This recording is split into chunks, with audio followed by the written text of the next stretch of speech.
In un motovlog.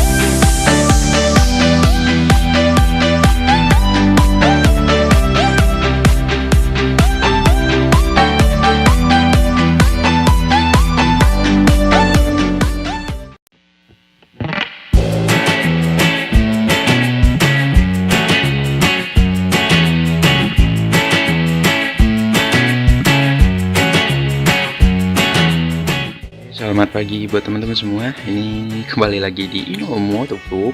Nah, di video kali ini gue bakal ngemodif kamera action cam gue Mini B Pro dengan gue pakein lensa baru. Cuman kalau kata orang yang jualannya ini entah punya GoPro Hero 3 Plus, entah punya Xiaomi. Cuman kalau menurut gue sih kayaknya punya GoPro deh. Nah, kenapa gue pengen ganti dengan lensa GoPro? Jadi tujuannya agar nanti pewarnaan gambar gue atau apa ya, gambarnya nanti bakal lebih bagus. Nah, sekarang gue mau buka ini.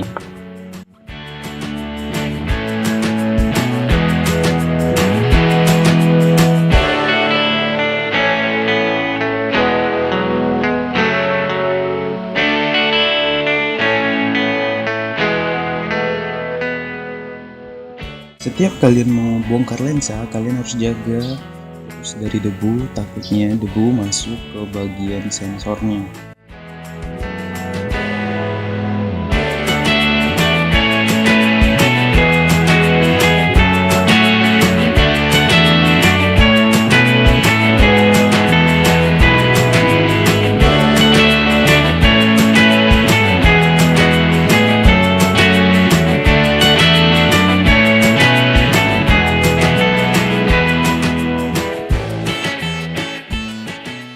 Dan guys, ini lensa GoPro nya udah terpasang. Terus nanti gue mau ngetes fokusnya dulu. Dan mungkin sekian aja videonya. Dan video after and before nya bakal nyusul habis ini.